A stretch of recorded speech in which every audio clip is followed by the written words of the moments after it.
dénominateur commun aujourd'hui, c'est bien le retrait des mesures de pénibilité, donc la suppression de la catégorie active et de la majoration de durée d'assurance. Ce qui nous aurait semblé important d'abord, c'est que ça soit traité dans le cadre de la réforme globale sur les retraites, donc la réforme à venir, qui aura lieu, la négociation qui aura lieu entre les confédérations et le ministère du Travail, ça c'était le premier point.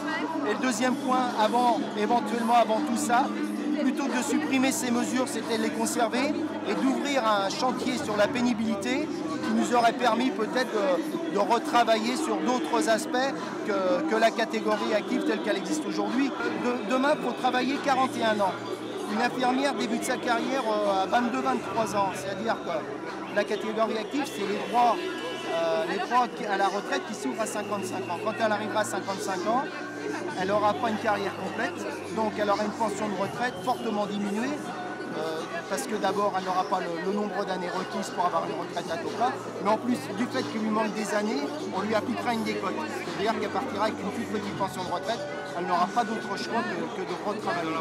Donc c'était réfléchir à un autre mode de prise en compte de la pénibilité des infirmières, puisque d'ici à 10 ans, la catégorie active de fait elle disparaîtra. Dans le cadre du processus de Bologne, et donc dans la certification, dans le cadre de certification européen des diplômes, de fait, le niveau Bac plus 3 des infirmiers, donc le niveau licence, aurait été reconnu. Donc, comme il y aurait eu cette reconnaissance, de fait, ça impliquait un passage en catégorie A, puisque le niveau de recrutement de la fonction publique catégorie A, c'est le niveau licence. Donc là, il y a une première tromperie du gouvernement, en disant on vous donne ça, mais en contrepartie, on vous prend ça, ce qui est totalement inacceptable. Deuxième